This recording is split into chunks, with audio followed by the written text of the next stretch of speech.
창세기 48장 1절에서 16절의 말씀을 가지고 아버지가 할 수 있는 최고의 특권, 또 아버지뿐만 아니라 부모가 할 수 있는 최고의 특권이라는 제목으로 함께 말씀을 나누고 있습니다.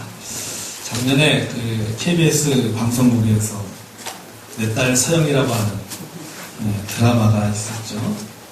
굉장히 높은 시청률을 기록을 했던 드라마입니다. 이 드라마에는 단순한 드라마로 보면 드라마로 볼 수 있겠지만 그러나 그것을 가족상적인 측면에서 보면 굉장히 많은 것들을 얻을 수 있는 그런 드라마가 바로 내 딸 서영이라고 하는 드라마입니다. 가족이라는 이름으로 서로 간에 상처를 주고 상처를 받는 그런 모습, 그러면서 서로 갈등하고 결국 그 끝에는 서로의 그런 상처들이 아물면서 회복되어지는 가정의 모습을 볼 수 있는 것이 바로 내 딸 서영이라고 하는 드라마입니다. 이 드라마에는 세 사람의 아버지가 등장합니다. 평생 동안 가족에게 짐을 지어주면서 살아가는 무능한 아버지가 등장합니다. 또 다른 아버지는 가장이지만 가장으로서 집안에서 대접받지 못하는 소외된 그런 아버지의 모습을 보여줍니다. 또 다른 아버지는 능력이 있고 성공도 하고 돈도 많지만은 그러나 능력 때문에 가족에게 대접을 받는 것 뿐이지 전혀 가족에게는 사랑을 받지 못하는 그러한 아버지의 모습으로 등장하는 것을 보게 됩니다. 그래서 저는 그 드라마를 보면서 이 세 사람의 아버지, 무능력한 아버지, 아버지로서 인정받지 못한 소외된 아버지, 그리고 돈으로 밀어붙이는 아버지, 이 세 아버지의 모습을 보면서 참으로 이 시대 우리들의 하나의 그런 아버지의 그런 상을 보여주지 않는가 그런 생각을 갖게 되었습니다. 특히 그 중에서 회사의 사장으로 있는 아버지를 보면서 느낀 점이 참 많습니다. 돈으로 가장의 권위를 내세우고 무조건 아버지라고 해서 아버지라는 권위로 아내를 그리고 자녀들에게 그런 압력을 가하고 억누르는 지배하려고 하는 그러한 아버지의 모습, 그로 인해서 결핍에서 오는 부작용보다도 더 심각한 후유증에 시달리는 아버지의 모습을 보면서 아무리 물질이 많은 부자 아버지라 해도 결코 가족이나 또 자녀들에게 존경받는 아버지가 될 수 없다는 사실을 다시 한번 깨닫게 됩니다. 사회에서 능력이 있고 사회에서 존경받는 아버지라고 해서 반드시 가정에서 아내로부터 자녀들로부터 존경받고 신뢰받는 아버지가 되는 것은 아니라는 사실이죠. 밖에서는 존경받는 아버지일지 모르지만 그러나 가정에서는 가족들에게는 존경받지 못하는, 가족들에게는 소외되는 그러한 아버지의 삶으로 인생을 마감할 수도 있다는 사실입니다. 가족의 행복, 자녀의 행복, 미래는 아버지의 능력으로 좌우되는 것이 아니라는 것입니다. 영국의 설문조사에 따르면 가장 나쁜 아버지의 3위가 누구냐면 찰스 황태자입니다. 영국 사람들이 뽑는 가장 나쁜 아버지 3위가 찰스 황태자. 그리고 세계 2차 세계대전의 영웅이었던 영국 수장 윈스턴 처칠은 정치력은 뛰어났지만 아버지로서는 낙제점이었다라고 이야기를 역사가들이 평가하고 있습니다. 그런 세계적인 영웅이지만 세계사에 이름을 남길 정도로 뛰어난 그러한 정치가였지만 그러나 그의 가족은 비참한 삶을 살았고 결국은 아버지로서는 최고의 낙제점을 받는 그런 결과를 가져왔다는 사실입니다. 이런 걸 보면은 참 아버지가 된다는 것은 결코 쉽지 않다는 사실이 됩니다. 제가 아주 오래전에 읽었던 아버지라고 하는 그 책의 서문에 딱 그런 말이 있어요.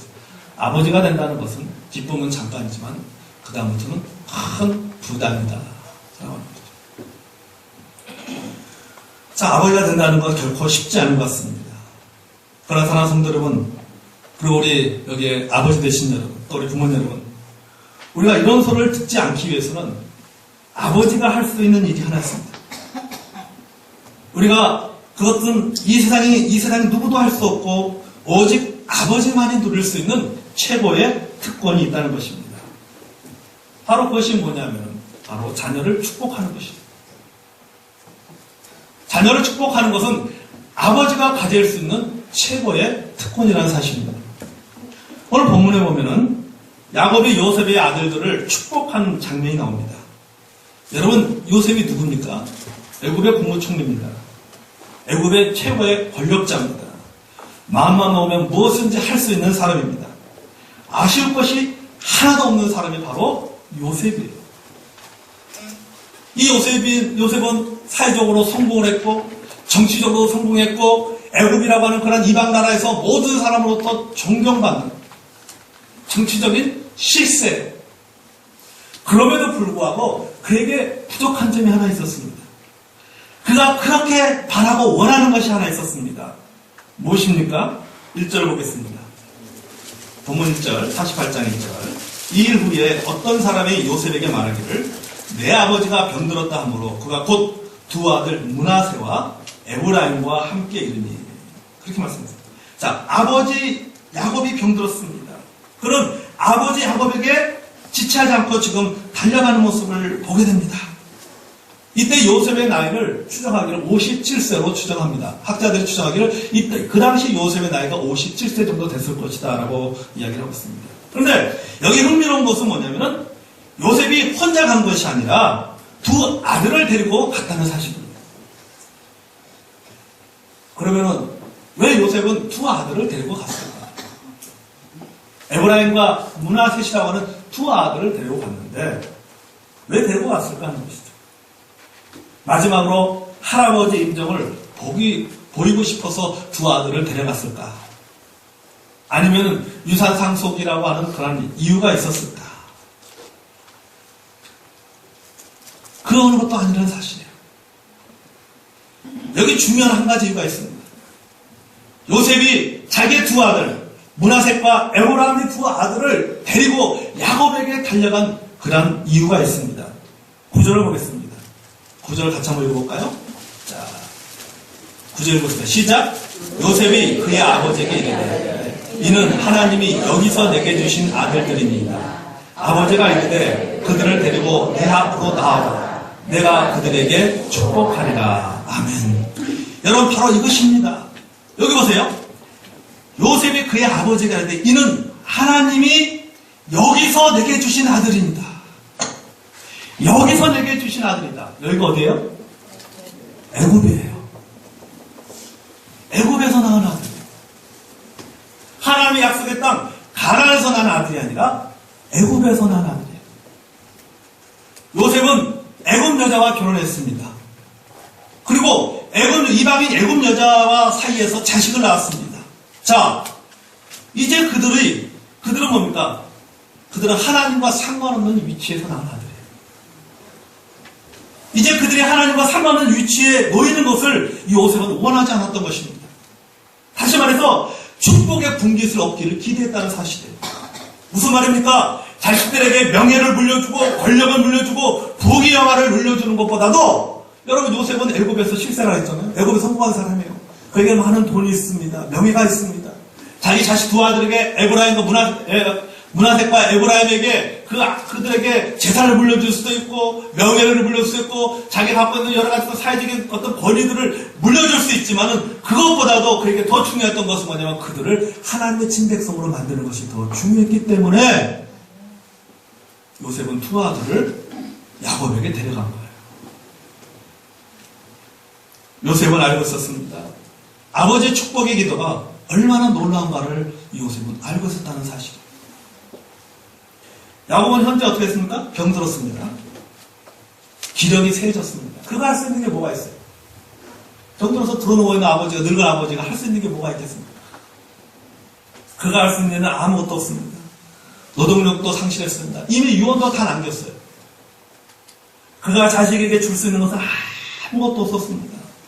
그런데 그가 요셉이 온다는 이야기를 듣고 일어섰어요. 힘을 받아서 일어섰어요. 그에게 한 가지 남은 일이 있었습니다. 2절을 보시기 바랍니다. 자, 2절 같이 한번 볼까요? 시작. 어떤 사람이 야곱에게 말하되 내 아들 요셉이 내게 왔다 하며 이스라엘이 힘을 내어 침상에 앉아.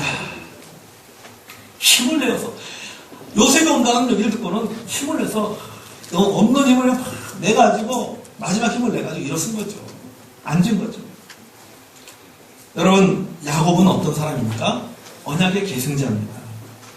그가 이 언약을 전수하기 위해서 힘있게 일어났습니다. 그에 대해 주어진 마지막 책임을 하기 위해서. 야곱은 비록 몸은 약했지만은 아직도 남아있는 놀라운 사역이 있었습니다. 여러분, 그는 결코 무기력하지 않았습니다. 여기 힘을 내어 축복하기 위해서는 그는 더 이상 야곱이 아니었습니다. 성경은 그의 이름을 뭐라고 표현하고 있죠? 이스라엘이라고 표현하고 있습니다. 야곱이라고 표현하지 않고 그의 이름을 이스라엘이라고 표현하고 있습니다. 8절, 10절, 14절, 24절에도 그의 이름을 이스라엘이라고 표현하고 있습니다. 여러분, 야곱과 이스라엘, 한 사람이 이름이 두 가지입니다. 야곱이라는 이름과 이스라엘 이름이 있습니다.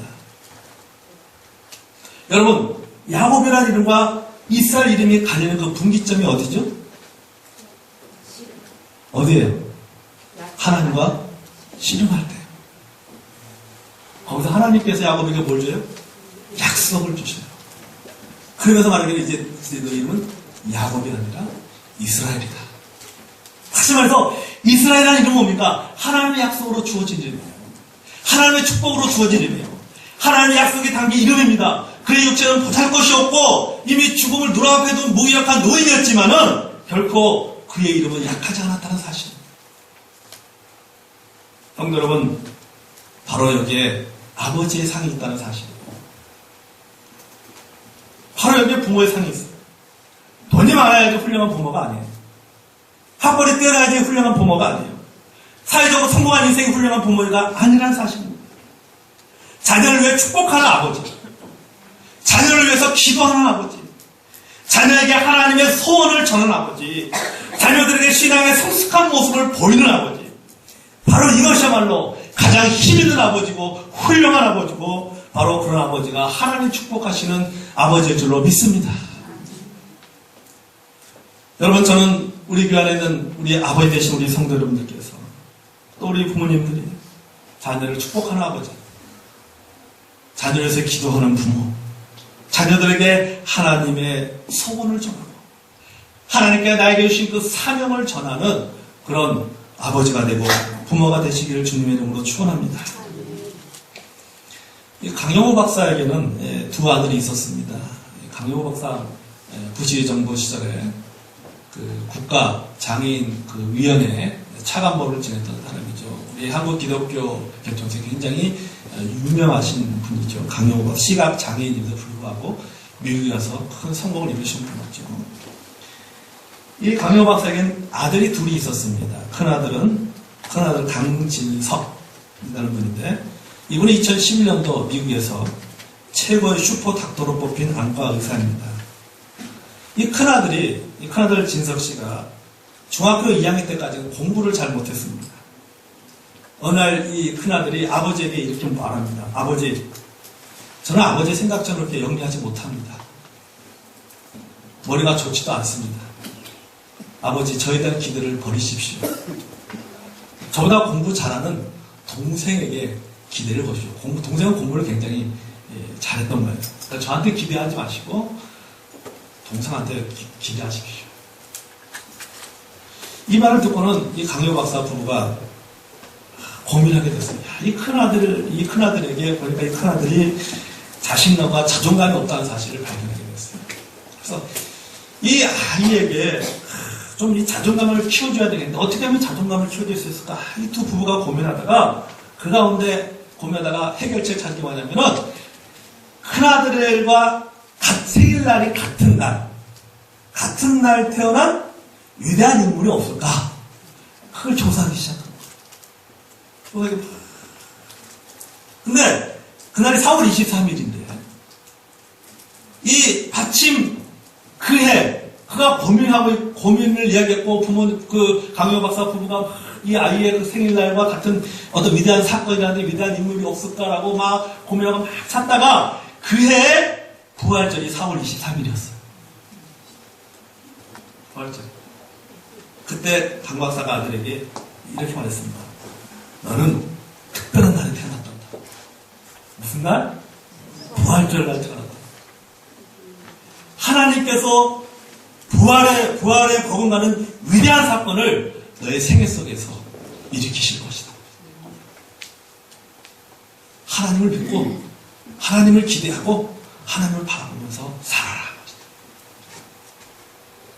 이 얘기를 듣고 큰아들이 자신감을 찾기 시작했어요.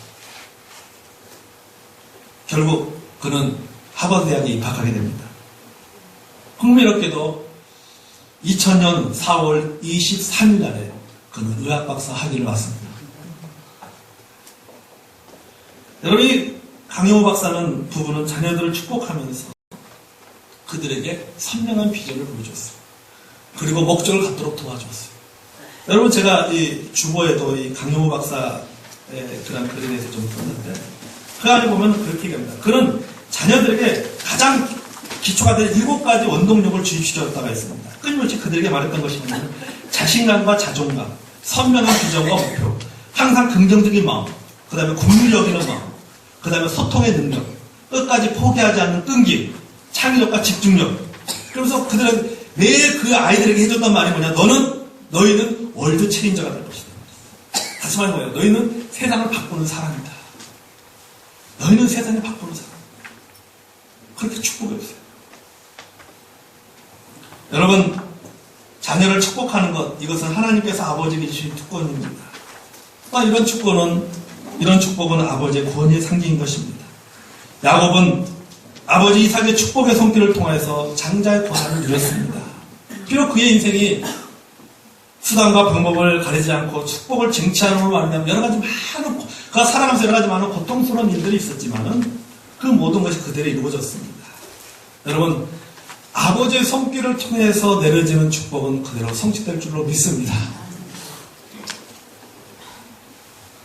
여러분, 이 축복에는요, 육체적인 접촉이 수반됩니다.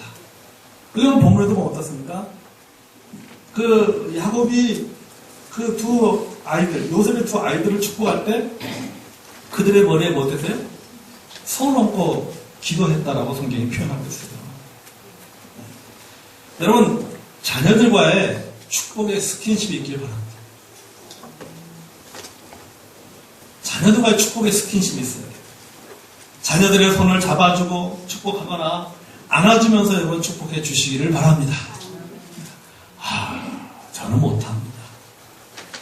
여러분, 사랑에도 기술이 있다고 그랬어요. 여러분, 축복하는데도 기술이 필요합니다. 표현하는데도 기술이 필요해요. 기술이 필요해요. 내가 너를 축복한다, 내가 너를 사랑한다 말하는 것과 여러분 다 안아주면서 내가 너를 축복한다. 하나님 너를 축복해 주실 거야. 하나님 너를 사랑한다. 아빠가 너를 사랑한다. 엄마가 너를 사랑한다. 안아주면서 할 때 어떻습니까? 느낌이 틀린 거예요. 나는 경상도 사람이라서 못해요. 그런 게 어디 있습니까? 네. 하나님이 하라고 해야지. 네. 여러분, 자녀의 손을 잡고 축복해 주시고 안아주시고 축복해 주시고. 저도 이제 가끔 이렇게 성은이 가은이라고 안아줍니다. 안아주면 기분이 참 좋아요. 아버지인 제 자신 기분이 좋아요. 애들 다 안아주면서 꽉 안아주면 학교 갔다 저희 보면은 이상하게 저희 집은 엄마가 아이를 기다렸는데 엄마는 자고 아빠가 아이를 기다립니다. 11시 넘기까지 안 자고 기다려요. 그리고 11시 넘으면 11시 반 되면 성훈이가 가요. 그럼 그때 오면 고생했다.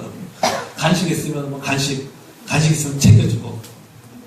집사람은 자요, 막. 밥 줬어요. 우리 집은. 아빠가 다 챙겨. 애들 간식 먹을 거고. 네. 이렇게 되고. 가은이는 이제 좀 크다 보니까, 여자다 보니까 막 싫어해요, 막. 어제는 아빠가 뽀빼가 여기 지금 피부에 트러블이, 얼굴에 트러블이 생겨가지고, 막 그러는 거예요. 알고 봤더니, 이제 음식을 잘못 먹어서 생긴 건데. 나한테 그러는 거예요. 화장했다고, 이렇게 로션 발랐다고, 안 된다니까. 뽀뽀하려면은, 그 뺨에 뽀뽀하려면, 세수하기 전에 뽀뽀해야 돼요. 세수하고 나면 그때부터 안 돼요. 어떤 안아줄 때 여러분 부모는 굉장히 기쁘지 않습니까? 그렇죠? 안아주면 굉장히 기쁩니다. 그거 부모가 기쁨을 누는 것이 아니라 아이도 어떻습니까? 안정감을 누리게 되는 것이죠. 안아주면서 여러분 축복해 주셔야 돼요. 우리 여기 계신 우리 아버지들은 좀 자녀들을 좀 안아주세요. 안아주세요. 애가 좀 어리든 크든 상관없이 안아주세요. 안아주고 축복한다고 하나님이 너를 축복한다. 너는 사랑받게 태어난 아이야. 말도 해주고 축복해 주시기를 바랍니다. 미국 뉴욕대학의 간호학 교수인 돌로레스 크리거 박사의 그런 연구에 따르면 이런 연구가 있더라고요.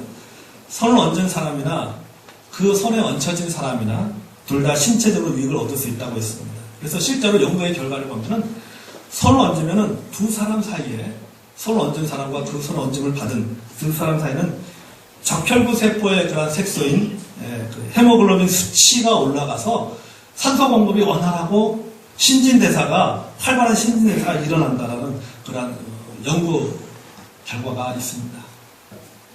그래서 혼수 상태에 있는 사람도 손만 잡아주면 맥박의 변화가 일어난다고 하더라고요.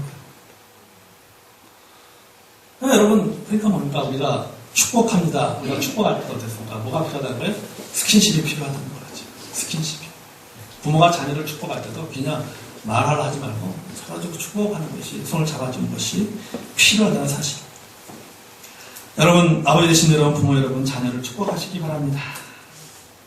축복하시되 말로만 하지 말고 좀 손도 잡아주고 안아주고 여러분 축복하시기 바랍니다. 자, 이제 아버지가 구하는 곡이 있습니다. 그럼 아버지가 이렇게 기도하면서 야곱이 기도하면서 야곱이 구했던 그 축복이 무엇입니까? 자, 야곱이 축복할 때 하나님의 이름을 세 번이나 부릅니다. 본문 15절 16절 보겠습니다. 본문 15절 16절 같이 읽어보겠습니다. 시작. 요셉을 위하여 축복하여 이르되 내 조부 아브라함과 아버지 이삭이 섬기던 하나님, 나의 출생으로부터 지금까지 나를 기르신 하나님, 나를 모든 환난에서 건지신 여호와의 사자께서 이 아들에게 복을 주시며 이들로 내 이름과 내 조상 아브라함과 이삭의 이름으로 칭하게 하시며 이들이 세상에서 번식되게 하시기를 원하나이다. 아멘. 자, 여러분 보십시오. 먼저 그는 뭐라고 고백합니까? 하나님의 고백하기를 내 조부 아브라함과 아버지 이삭이 섬기던 하나님. 그렇게 말하고 있어요. 여기에 무슨 의미가 있습니까? 내 조부 아브라함과 아버지 이삭이 섬기던 하나님. 여러분, 하나님께서 아브라함에게 뭘 줬어요? 약속을 줬어요. 언약을 줬어요. 자, 아브라함이 그 아들에게 뭘 넘겨줍니까? 하나님이 주신 그 언약, 축복의 언약을 아들 이삭에게 넘겨줍니다. 그리고 이 아들 이삭이 또 누구한테 넘겨줍니까? 자기의 또 아들 야곱에게 그 축복을 넘겨주는 것을 보고 다시 말해서 뭐냐면은 아브라함과 이삭의 아버지라는 이름 속에는 뭐 있어요? 언약이 있어요. 그래서 여러분 창세기 이후에 보면은 출애굽기 때 보면 어떻습니까? 모세나 여러 가지 믿음의 사람들이 기도할 때 뭐냐? 아브라함의 하나님, 이삭의 하나님, 그 다음 누구의 하나님? 야곱의 하나님. 그렇게 나오잖아요. 꼭 세 사람이 이렇게 나와요. 그죠? 아브라함의 하나님, 이삭의 하나님, 야곱의 하나님. 이 말은 뭡니까? 언약으로 통하는 거예요. 그 키워드가 언약으로 통하는 거예요. 그리고 그 언약을 성취하시는 하나님이 있습니다. 야곱도 마찬가지예요. 야곱이 형 에서 위협을 피해서 도망갑니다. 헬 단신으로 다 도망쳐 나옵니다. 그래서 바단 아람에서 하나님을 만납니다. 그리고 그곳에서부터 하나님부터 그는 약속을 받습니다. 창세기 28장 13절에서 15절 보겠습니다. 우리 창세기 28장 볼까요? 창세기 28장 13절에서 15절. 야곱이 도망쳐 와가지고 어떻습니까? 돌베개를 대고 눕잖아요. 창세기 28장 13절에서 15절을 보겠습니다. 차 있으면 같이 읽겠습니다. 시작. 또 본즉 여호와께서 그 위에 서서 이르되 나는 여호와니 너의 조부 아브라함의 하나님이요 이삭의 하나님이라. 내가 누워있는 땅을 내가 너와 내 자손에게 주리니 내 자손이 땅의 티끌같이 되어 내가 서쪽과 동쪽과 북쪽과 남쪽으로 퍼져나갈지며 땅의 모든 족속이 너와 내 자손으로 말미암아 복을 받으리라. 내가 너와 함께 있어 내가 어디로 가든지 너를 지키며 너를 이끌어 이 땅으로 돌아오게 할지라. 내가 내게 허락한 것을 다 이루기까지 너를 떠나지 아니하리라 하시니라. 아멘. 자, 읽어보시오. 하나님께서 야곱에게 약속을 주셨어요. 하나님의 약속은 야곱에게 희망이었습니다. 위로였습니다. 용기였습니다. 기쁨이었습니다. 낙심이 찾아올 때마다, 절망적인 상황이 찾아올 때마다, 절망적인 상황 속에 있을 때마다 야곱은 뭐예요? 하나님을 바라봤어요. 하나님의 약속을 바라봤어요. 하나님의 약속을 기억했습니다. 그리고 그 모든 상황을 이겨냈어요. 군대에 있을 때, 훈련받을 때요. 힘들어요. 저도 이제 군대에 있다 6개월 동안 훈련을 받는데요. 훈련받는 힘들 때는 뭐 하는지 아십니까? 모여서 10분간 씩 하면 모여서 동료들끼리 무슨 얘기 하는데요? 휴가 나가면 제일 먼저 동대구역에 가서 뭘 할까? 그 얘기 합니다. 동대구역에 내려가지고 동대구역에 나가서 일단 짜장면 한 그릇 먹고 뭐 약속이 있는 거예요. 왜요? 6개월 훈련이 끝나면은 일주일간의 휴가가 주어진다라고 하는 약속이 있는 거예요. 약속이. 그러니까 힘들고 어려울 때마다 뭘 생각하는 거예요? 휴가 날 때만 생각하. 그래서 여러분 말년이 하는 일이 뭡니까? 매일 아침에 군대에서 말년이 하는 거죠. 달력 찍는 일 하죠. 그죠? 달력 찍. 제대 날짜 달력 찍는. 그 철모에다 아니면 모자 안에다가 달력 기록해가지고 모자 책에다가 달력 찍고 달력 찍어나갑니다. 왜요? 약속이 있는 거예요. 제대의 약속이 있어요. 휴가의 약속이 있어요. 그 약속이 있기 때문에 힘들고 어려워도 그 약속을 바라보고 이겨냅니다. 견뎌냅니다. 야곱도 마찬가지입니다. 힘들고 어려운 그런 상황이 있었지만은 그럴 때마다 그는 뭘 봤어요? 하나님을 바라봤어요. 하나님께서 자기에게 주신 약속을 바라봤어요. 그리고 모든 상황을 이겨냈습니다. 야곱이 그 하나님을 누구에게 지금 전해주고 있어요? 자녀들에게 전해주고 있어요. 아브라함의 하나님, 나의 할아버지 아브라함의 하나님, 내 아버지 이삭의 하나님, 그리고 나에게 약속 주신 그 하나님을 이제 너희들에게 말한다. 하나님께서 나의 할아버지신 아브라함과의 그 약속을 성취하신 것처럼, 나의 아버지 이삭과 약속을 성취하신 것처럼, 또 내 생애를 돌아볼 때 하나님께서 약속을 이루어 주신 것처럼, 너희들에게도 하나님께서 동일하게 그 약속을 이루어 주실 것이다. 그리고 야곱은 이런 하나님을 고백합니다. 그래 뭐라고 고백합니까? 나의 출생으로부터 지금까지 나를 기르신 하나님, 내가 태어나면서부터 지금 이 순간까지 나를 기르신 하나님.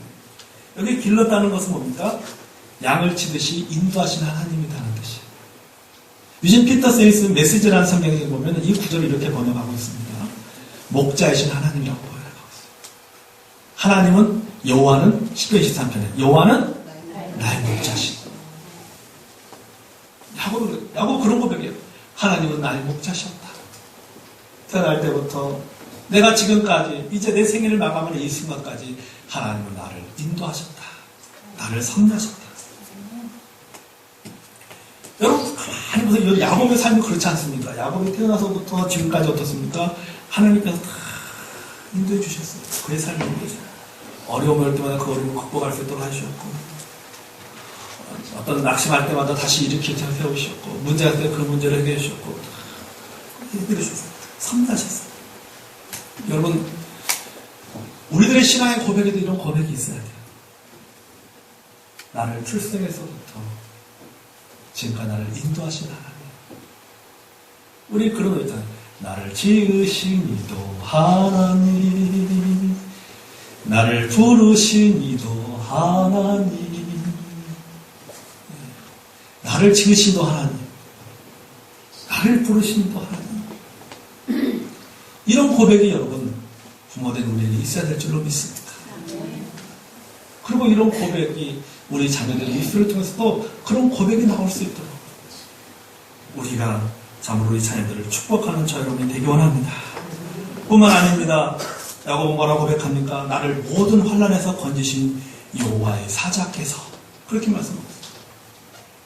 여러분, 야곱의 인생은요 험악한 나그네 인생이었습니다.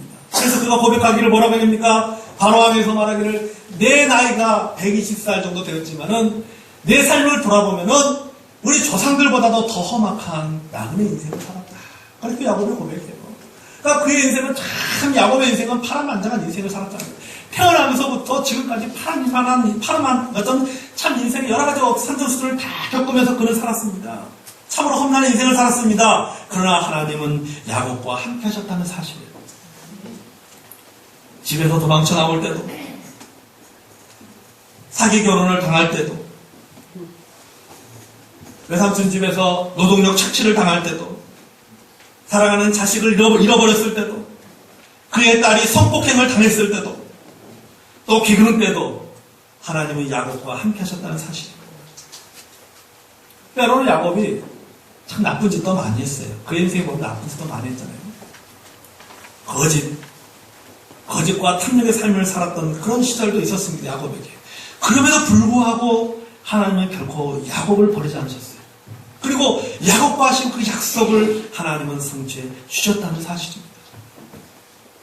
그래서 여러분, 이 야곱이 자녀들을 축복하는 그 축복의 내용을 보면은 이것은 자녀가 야곱의 축복의 내용은 단순히 뭡니까? 지식에서 나온 것이 아니에요. 그가 성경을 통해서 배운 내용이 아니에요. 아버지로부터 들은 내용이 아니에요. 그의 고백을 보십시오. 자녀들을 축복하는 그 축복의 내용을 보면은 어디서 나온 거야? 그의 삶의 경험에서 나온 거예요. 다시 말해서 그가 자녀를 축복하는 그 축복의 내용은 뭐냐면 그의 신앙의 간증이에요. 신앙의 고백이에요. 아, 지금까지 내가 살면서 내가 겪었던 하나님, 내가 경험했던 그 하나님에 대한 그런 경험을 가지고 확신 가운데 하나님께 나를 이렇게 축복해 주셨고 나를 이렇게 인도해 주셨기 때문에 출생부터 지금까지 나를 길러주시고 환난에서 나를 건져내시고 지금까지 나와 함께 하셨기 때문에 그런 확신과 믿음으로 자녀들을 축복하는 거예요. 그 동일하신 하나님께서 너희 삶도 그렇게 축복해 주실 것이다. 그가 말한 하나님은 눈물 골짜기를 지나면서 만났던 하나님이었습니다. 생생한 경험에서 만나는 하나님이었어요. 고난 속에서 불렀던 그 하나님의 이름, 절망 속에서 불렀던 하나님의 이름, 외로울 때 광야에서 외로울 때 찾았던 그 하나님의 이름, 나의 아픔을 치료해 주시는 그 하나님의 이름, 내 삶을 변화시키고 내 인생을 변화시키시고 축복하시는 하나님의 이름으로 그는 자녀들을 축복했다는 사실입니다. 아버지 되신 우리 성도 여러분, 부모 여러분, 여러분의 생애 속에서 하나님은 어떤 분이십니까? 어떤 하나님의 이름을 부르고 있습니까? 단순히 지식에서 나오는 하나님이 아니라, 단순히 내가 성경을 통해서 배우는 하나님이 아니라 여러분의 삶 속에서 경험되는 하나님, 내 삶 속에서 체험되어지고 내 간증에서 나오는 하나님의 이름이 되시기를 주님으로 축원합니다. 여러분이 부르는 그 하나님이 여러분의 고백에서 여러분의 삶에서 체험되는 하나님이 되어야 된다는 사실이에요. 그리고 그 하나님의 이름으로 여러분 축복하시기 바랍니다. 그러기 위해서 부모님 우리가 먼저 뭐요? 또 아버지들 우리가 먼저 하나님을 경험하는 신앙이 있어야 된다는 사실이에요. 하나님을 경험하는 신앙, 하나님을 고백하는 신앙이 되어야 됩니다. 여러분, 아버지가 할 수 있는 최고의 일은 자녀를 축복하는 일입니다. 아버지의 특권은 자녀를 축복하는 것입니다. 바로 거기에 아버지의 권위가 있습니다. 바로 거기에 성경적인 아버지 상입니다. 그런데 왜 자녀들을 축복하지 못합니까?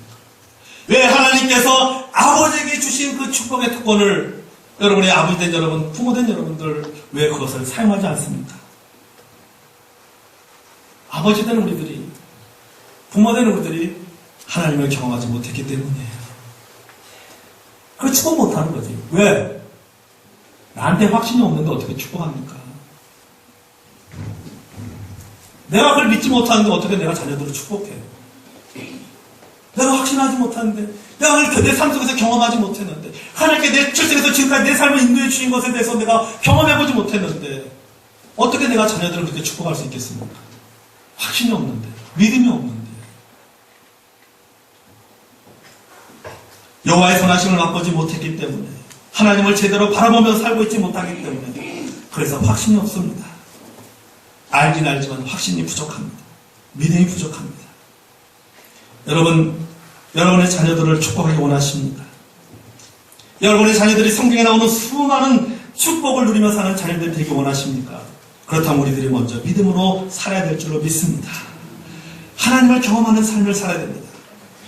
가장 확실한 축복의 내용은 고백이고 간증에서 나오는 것입니다. 말이 시가 된다고 했어요. 창세기 49장에 보면요. 우리가 48장이지만 49장에 보면 어떤 내용이 있냐면요. 야곱이 12아들들을 한 아들씩 불러내서 축복하는 내용이 납니다. 마지막으로 이제 아들 한 사람을 12아들을 축복하는데, 여러분 보면요. 그 49장을 읽어보면요. 가장 많이 축복을 하는 사람이 누가 축복하는지 알아요? 유다예요, 유다. 유다를 가장 많이 축복합니다. 자, 야곱의 12아들 중에 장자가 누굽니까? 누구예요? 루벤이 장자예요. 근데 야곱이 그 장자에게 주어진 그 축복에 대한 내용을 누구한테 축복하냐면은 유다에게 축복해요. 야곱의 넷째 아들 유다에게 축복합니다. 그리고 그 유다를 통해서 누가 태어납니까? 예수님이 태어나요. 다시 말해서 뭡니까? 여러분 이제 그 야곱의 12아들을 축복하는 내용, 12지파가 되잖아요? 이제 12지파들이 이제 형성이 되어 나가면서 쭉 보면 그다음부터 이제 어디서 본격적으로 나옵니까? 여러분 이제 그 열왕기상, 열왕기 상하, 역대 상하, 이거 보면 이제 그 12아들에 대한 행적들이 쭉 나옵니다. 후손들 행적 나오면 어떻습니까? 보면요. 야곱이 축복한 대로 그들이 일어나요. 수백 년이 흐른 다음에 그 일들이 그대로 진행이 되죠. 뭐예요? 말이 시가 되는 거예요. 부모가 축복하는 대로 된다는 사실이에요. 입에 복로로 산다고 했습니다. 하나님의 이름으로 축복하면 하나님께서 그 축복의 내용으로 이루어주실 것을 여러분 믿으시길 바랍니다. 여러분, 진정한 아버지의 권위는 아버지가 자녀를 축복함으로 시작되는 것입니다. 늙고 힘없고 돈 없는 아버지일지라도 그가 여전히 아버지로서 존경받아야 될 이유가 무엇입니까? 그에게는 축복권이 있기 때문이에요. 요셉이 누구한테 무릎 꿇어요? 자기 아버지한테 무릎 꿇어요. 그 아버지가 어떤 아버지입니까? 병든 아버지예요. 애굽의 국무총리인 요셉이, 큰 권세를 갖고 있는 요셉이 병든 아버지 앞에 무릎을 꿇습니다. 뭐 하기 위해서요? 아버지로부터 축복받기 위해서 뭘 말하는 거예요? 돈이 많다고 해서 훌륭한 아버지가 되는 게 아니에요. 건강하다고 해서 훌륭한 아버지랄 때 아버지가 아니에요. 하나님의 이름으로 축복한 아버지가 훌륭한 아버지입니다. 이제 우리는 재물이나 돈이나 명예로가 아니라 하나님의 거룩한 이름으로 자녀들을 축복해야 할 것입니다. 아버지의 축복은 자녀들의 성공을 위한 가장 확실한 안전장치라는 사실입니다. 그 아버지의 축복 속에 담긴 그런 긍정적인 미래상이 자녀들의 삶에 가치를 부여합니다. 그리고 훗날에 값진 에너지가 될 줄로 믿습니다. 사랑하는 우리 아버지 되신 우리 성도 여러분, 또 우리 부모님, 여러분의 자녀들을 축복하십시오. 축복하십시오. 안아주고 축복하세요. 손 잡아주면서 축복해주세요. 축복해주세요. 제가요, 우리 제자 중에요, 지금 제가 결혼했는데, 그 아이가 그러더라고요. 자기는 막 중고등학교 때요, 학교 가려면 막 아버지가 난 지금 늦었는데 좀 지각했는데도 막 아버지가 붙잡아 놓고 머리에 손을, 그 아버지가 막 뭡니까, 누구죠, 시리즈 누굽니까? 골레 같은 최홍만인가요? 막 등치에 이런 분이에요. 네, 무슨 휴본. 아버지가 손도 엄청 큰 아버지가요. 그 두 딸을 손을 머리를 확 누르면서 얘네들은 지금 방송 빨리 학교 가야 돼. 늦었는데 안 돼. 이러고 그게 가장 기억에 남대죠. 그 옛날 얘기하면서 그 얘기하더라고요. 옛날 얘기하면서 그때는 막 빨리 가야 되는데 아버지가 막 아버지 붙잡아 놓고 막 머리에 손놓고 막 누르면서 막 위심이다 누르면서 막 이렇게 하면서 빨리 학교 가야 되는데 근데 그게 지나고 나니까요 그게 가장 기억에 많이 남는다는 얘기예요. 가장 기억에. 저는 제 생에서 이렇게 돌아보면요 아버지에 대한 기억을 이렇게 돌아보면요 제가 고등학교 막 저희가 20살 제 아버님이 고혈압으로 돌아가셨는데 아버지에 대한 기억이 참 제 아버지에 대한 아버지가 자녀들에게 뭘 많이 이룬 것보다는 가장 기억에 남는 거는 서울 마포에 살 때 마포에 마포대교가 있어요. 그 마포대교를 건너면은 어디냐면 여의도예요, 여의도. 근데 한겨울에 그 아버지하고 아버지의 손을 잡고 그 마포대교를 그 한강의 찬바람을 맞으면서 마포대교를 건너서 갔던 그 기억. 그래서 가서 그 여의도에서 다른 것도 안 했어요. 나무 주워 가지고 라면 끓여 먹었던 기억. 그 기억이 항상 아버지 생각하면 가장 많이 나는 기억이 있어요. 아버지의 손을 잡고 그 한겨울에 그 추운 강바람을 맞으면서 마포대교를 건넜던 그게 가장 그런 기억이 남아요. 그러니까 뭡니까? 아버지와 손을 잡았던 그 스킨십이 가장 많이 기억이 나요.